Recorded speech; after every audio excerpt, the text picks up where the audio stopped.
So ಅದಾದ್ಮೇಲೆ ರೀಸೆಂಟ್ಲಿನೂ ಅಲ್ಲ, ನನ್ಗೆ ಸುಮಾರು ಜನ ಪೊಲೀಸ್ ಅವ್ರ ಫ್ರೆಂಡ್ಸ್ ಆದ್ರು, ಡಿಗ್ರಿ ಆದ ನಂತರ ನನ್ನ ಫ್ರೆಂಡ್ಸ್ ಸುಮಾರು ಜನ ಬೇರೆ ಬೇರೆ ಊರುಗಳಲ್ಲಿ ಪೊಲೀಸ್ ಆದ್ರು. ಸೊ ಅವ್ರಗಳ ಜೊತೆ ಮಾತಾಡ್ತಾ ಕೇಳ್ತಾ ಅದನ್ನೆಲ್ಲ ಡಿಸ್ಕಸ್ ಮಾಡ್ತಾ ಇದ್ದಾಗ ಅವ್ರ ಬಗ್ಗೆ ತುಂಬಾ ಸಿಂಪತಿ ಬರುತ್ತೆ.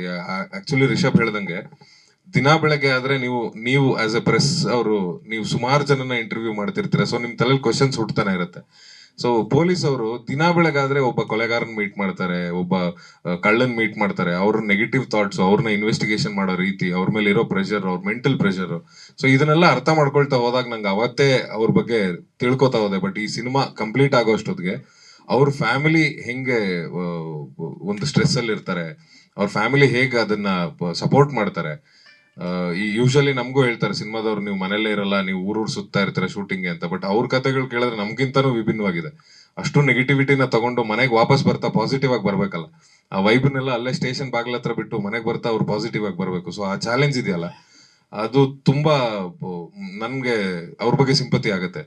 ಅಂಡ್ ಆ ಚಾಲೆಂಜಿಂಗ್ ಕ್ಯಾರೆಕ್ಟರ್ ಅದು.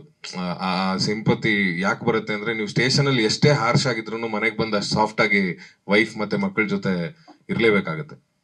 ಸೊ ಈ ತರದ ಟಾಸ್ಕ್ ಗಳೆಲ್ಲ ನೋಡಿದಾಗ ನನ್ಗೆ ಅವ್ರ ಬಗ್ಗೆ ನಿಜ ಕನಿಕರ ಬರುತ್ತೆ.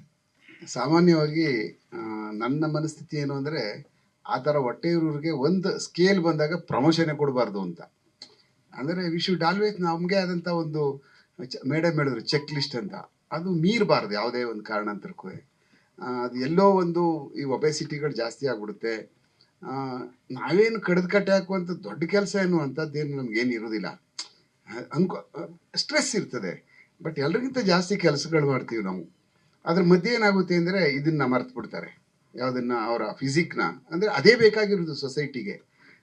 ತಾರಗಂಟೆ ನಿಂತ್ಕೋಬೇಕು, ಆಮೇಲೆ ಸಾರ್ವಜನಿಕರ ಮಧ್ಯೆ ನಿಂತ್ಕೊಂಡು ಕೆಲಸ ಮಾಡುವಂಥ ಸಮಯದಲ್ಲಿ ಅತ್ಯಂತ ಶಕ್ತಿ ಬೇಕು. ಅದೇ ಪೂರ್ಣ ನಮ್ಮನ್ನೇ ಅದು ಹೊಟ್ಟೆ ತಿನ್ಕೊಬಿಟ್ರೆ ಅವಾಗ ಏನು ಮಾಡೋಕ್ಕಾಗೋದಿಲ್ಲ, ಕೆಲಸನೇ ಮಾಡೋಕ್ಕಾಗೋದಿಲ್ಲ. ಅಲ್ಲೆಲ್ಲರೂ ಹೋಗ್ಬಿಟ್ಟು ನರಳಲ್ಲಿ ಕೂತ್ಕೊಬಿಡ್ತೀವಿ ನಾವು ಹೋಗ್ಬಿಟ್ಟು.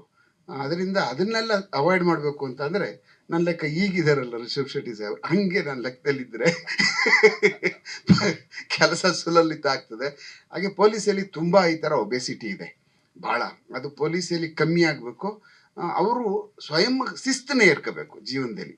ಏರ್ಕೊಂಡಾಗ ಮಾತ್ರ ಸಾಧ್ಯ ಅದು, ಇಲ್ಲಾಂದರೆ ಸಾಧ್ಯನೇ ಆಗೋದಿಲ್ಲ ಯಾವ ಕಾರಣಕ್ಕೂ, ಪೊಲೀಸಲ್ಲಿ ಎಸ್ಪೆಷಲಿ. Thank you. ಇರಲಿ, ಹಾಗೂ ಆಗಲಿ ಅಂತ ಆಶಿಸ್ತೀನಿ. ಇಲ್ಲ, ನನ್ನ ಪಾತ್ರದ ಬಗ್ಗೆ ನಾನು ಜಾಸ್ತಿ ಏನೂ ಹೇಳೋದಕ್ಕೆ ಹೋಗಲ್ಲ, ಯಾಕೆಂದ್ರೆ ಅದು ಒಂದು ಸಸ್ಪೆನ್ಸ್ ಆಗಿರಲಿ, ಸರ್ಪ್ರೈಸ್ ಆಗಿರಲಿ ಅಂತಾನೆ ಭರತ್ ಅವ್ರದ್ದು ಆಸೆ. ಬಟ್ ಇದು ಟೀಮ್ ಜೊತೆ ನಾನು ಮೀಟ್ ಮಾಡಿದಾಗ ರಿಷಬ್ ಅವರು ಅದೇ ಹೇಳಿದ್ರು, ದಿಗೋ ಇದು ನಾನು ಮಾಡ್ಬೇಕಾಗಿತ್ತು, ನೀನ್ ಮಾಡ್ತೀಯಾ ಅಂತ ಕೇಳಿದ್ರು. ನಾನು ಇಮಿಡಿಯೇಟ್ ಆಗಿ ಮಾಡ್ತೀನಿ ಅಂದೆ. ಆಮೇಲೆ ಅದ್ ಕೇಳಿದೆ, ಈ ಬಿಸಿ ಇರೋ ಕಾರಣಕ್ಕಾಗಿ ಬೆಲ್ ಬಾಟಮ್ 2 ಅದು ಇದು ಏನಾದ್ರು ಬಿಟ್ಟಿದ್ರೆ ನಾನೇ ಮಾಡ್ತೀನಿ. ಇಲ್ಲ ಅದೆಲ್ಲ ಬಿಡಲ್ಲ, ಸರಿ ಓಕೆ ಅಂತ. ಇಲ್ಲ ಅದು ಅಷ್ಟೇ, ನಮ್ದು ರಿಷಬ್ದು ಮಾತುಕತೆ 2 ನಿಮಿಷ, ಇಷ್ಟು ಸರಿ ಓಕೆ ಶೇಕ್ ಹ್ಯಾಂಡ್. ಅಲ್ಲ, ಇಷ್ಟು ಹೇಳಿದ್ರು. ನಾವು ಶೂಟಿಂಗ್ ಟೈಮ್ ಅಲ್ಲಿ ಒಂದಿನ ನೈಟ್ ರಿಷಬ್ ಶೆಟ್ಟಿ ಎಲ್ಲ ಕಂಡ್ರು, ನನ್ಗೆ ಇಷ್ಟೊತ್ತರಿಗೂ ಶೂಟ್ ಮಾಡಿಸ್ಬೇಡ್ರು.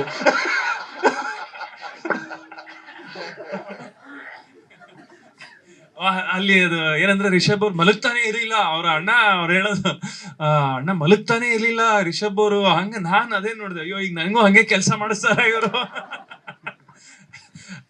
ಬಟ್ ನೀವೇ, ನನಗೆ ಭರತ್ ಅವರು ಜೊತೆ ವರ್ಕ್ ಮಾಡಿ ತುಂಬಾ ಖುಷಿ ಆಯ್ತು. ಯಾಕೆ ನಾನು ಹೀರೋ ಸಿನಿಮಾ ನೋಡಿದ್ದೆ, ಆಮೇಲೆ ಅದ್ರದ್ದು ವಿಷಯಗಳು ಗೊತ್ತಿತ್ತು, ಅಂದ್ರೆ ಯಾವ ತರ ಸಿಚುವೇಶನ್ ಕಷ್ಟದಲ್ಲಿ ಅದ್ ಮಾಡಿದ್ರು ಅಂತ. ಒಂದು ಒಳ್ಳೆ ಸಿನಿಮಾ ಆಗಿ ಮೂಡ್ ಬಂದಿತ್ತು. ಸೊ ಹಾಗಾಗಿ ಅವ್ರ ಜೊತೆ ವರ್ಕ್ ಮಾಡಿದ್ದು ನನಗೆ ತುಂಬಾನೇ ಸಂತೋಷ ಆಯ್ತು. ಅಂದ್ರೆ ಒಂದು ಉದ್ದೇಶ, ಉತ್ಸಾಹ ಎಲ್ಲ ಕರೆಕ್ಟ್ ಆಗಿದೆ ಈ ಟೀಮ್ದು. ಸೊ ಅದಕ್ಕೆ ನನಗೂ ಒಂದು ಅವಕಾಶ ಕೊಟ್ಟಿದ್ದಕ್ಕೆ ಥ್ಯಾಂಕ್ ಯು. ನಿಮ್ಗೂ ಆ ಪಾತ್ರ ಇಷ್ಟ ಆಗುತ್ತೆ ಅಂತ ಅನ್ಕೊಂಡಿದೀನಿ. ಆಮೇಲೆ ಶೆಟ್ರು ನಿಜವಾಗ್ಲೂ ಅವ್ರು ಹೇಳ್ದಾಗೆ ಚೆನ್ನಾಗಿ ತಿಂತಾ ಇದ್ರು, ಬಟ್ ಆದ್ರೂನು ಒಂದ್ ಸ್ವಲ್ಪ ಹೊಟ್ಟೆನ ಆರ್ಟಿಫಿಷಿಯಲ್ ಆಗಿ ಹಾಕ್ತಾ ಇದ್ರು ಒಂದೊಂದು ಸೀನ್ ಅಲ್ಲಿ, ಯಾಕೆಂದ್ರೆ ಅದು ಕಾಣಿಸ್ತಾ ಇರ್ಲಿಲ್ಲ, ಅಷ್ಟು ಸಾಕಾಗ್ತಾ ಇರ್ಲಿಲ್ಲ ಅಲ್ಲ. ಸೊ ಹಾಗಾಗಿ ಹಾರ್ಡ್ ವರ್ಕ್ ಮಾಡಿದ್ದಾರೆ. And all the best Pramod, ಒಳ್ಳೇದಾಗ್ಲಿ. ಇಲ್ಲ, ಅದೇ ನೀರೂರಲ್ಲಿ ಶೂಟ್ ಆಗಿರೋದು. ಇಲ್ಲ, ನಂಗೇನ್ ಖುಷಿ ಅಂದ್ರೆ ನಮ್ಮೂರಲ್ಲಿ ಆಯ್ತು ಎಲ್ಲ, ಈ ಭದ್ರಾವತಿ, ಸಾಗರ, ಆಮೇಲೆ ಕಾರ್ಗಲ್ಲು. ನನಗೆ ತುಂಬಾ ದಿವಸ ಆಗಿತ್ತು ಆ ಕಡೆ ಎಲ್ಲ ಹೋಗಿ, ಅಲ್ಲೇ ಶೂಟ್ ಮಾಡಿದ್ವಿ ಸುಮಾರು ದಿವಸ. ಸೊ ತುಂಬಾ ಖುಷಿ ಆಯ್ತು. ಗ್ಯಾರಂಟಿ ನ್ಯೂಸ್, ಸುದ್ದಿ ಖಚಿತ, ನ್ಯಾಯ ನಿಶ್ಚಿತ.